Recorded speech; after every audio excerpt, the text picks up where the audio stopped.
পুরো এপিসোড দেখতে জি5 অ্যাপ এখনই ডাউনলোড করুন। কি খবর বলো, পেশেন্টরা কি বললো?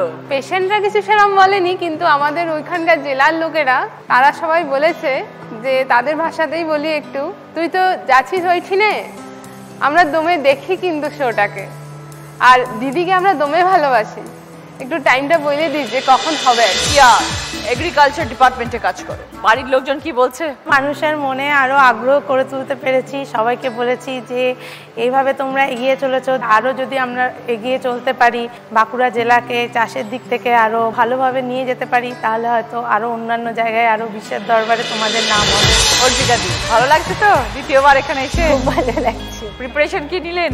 আসলে তো আমি ভীষণ ব্যস্ত থাকি, আর আমি তো বললাম আমি শুধুমাত্র প্র্যাকটিস করি না, অপারেশন করি না, আমি তার সাথে সাথে ভীষণভাবে বাড়ির দিকেও করি, এবং অবসর সময় যতটুকু পারি সচেতনতা মহিলাদের মধ্যে এগুলো নিয়ে সমাজসেবামূলক কাজ নিয়ে ব্যস্ত থাকি। পুষ্পলতা, এখন জীবন কেমন চলছে? আমি যেভাবে ছোট থেকে বড় হয়েছি, যে দারিদ্র্যের মধ্যে, যে অভাব অনটনের মধ্যে, যে অসম্মানের মধ্যে, মুখের ওপরে পাশের বাড়ির আমার প্রতিবেশী দরজা বন্ধ করে দিয়েছেন। কারণ ছোটবেলায় টিভি দেখতে খুব ভালোবাসতাম, কিন্তু টিভি দেখতে যেতাম বলে দরজা বন্ধ করে দিত।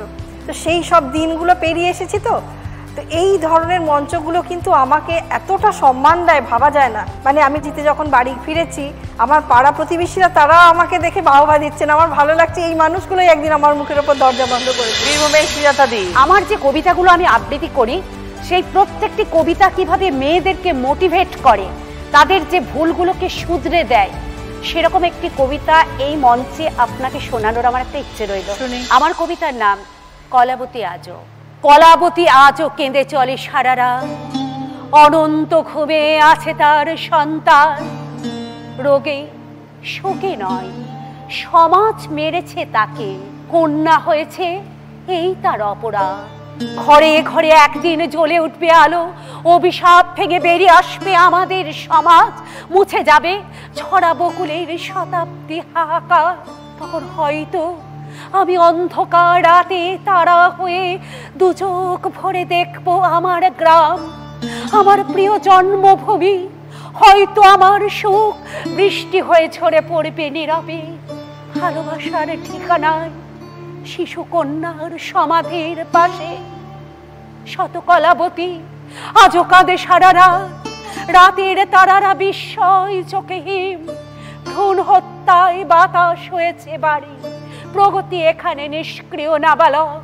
মৃত্যুর সাথে এসেছিল রূপবতী, কলাবতী তাকে দিয়েছে নতুন প্রাণ। নিয়েছে সে আজ আলো জ্বালাবার ব্রত, ঘোচাবে সে নিকষ অন্ধকার। শত কলাবতী আজও কাঁদে সারারা, শত কলাবতী আজও কাঁদে সারারা। আপনি তো গাইনোকোলজির হবু মায়েদের, আপনি কি টিপস দেবেন? আগে কিরকম ছিল যে সন্তানের জন্যে মাকে আয়রন খেতে হবে, ক্যালসিয়াম খেতে হবে, বাচ্চা ভালো হবে সন্তানের জন্যে। কিন্তু আমি বলি না, শুধু সন্তানের জন্য না, তোমার নিজের জন্যও তোমাকে ভালো থাকতে হবে। মেয়ের গল্প তো আমরা সবাই শুনেছি, এত মেধাবী, এত সাহসী আপনার মেয়ে, এবং সব থেকে বড় কথা খুব হাসি খুশি। ওটাই জীবনে, হাসিটাই সবচেয়ে আগে দরকার। তবে হাসিটা কিন্তু দিদি আপনারও কম যায় না, আপনার হাসি আমাদের বাংলার সবার মন জয় করে নিয়েছে। জি5 ডাউনলোড করুন আর সব এপিসোড দেখুন একদম ফ্রি।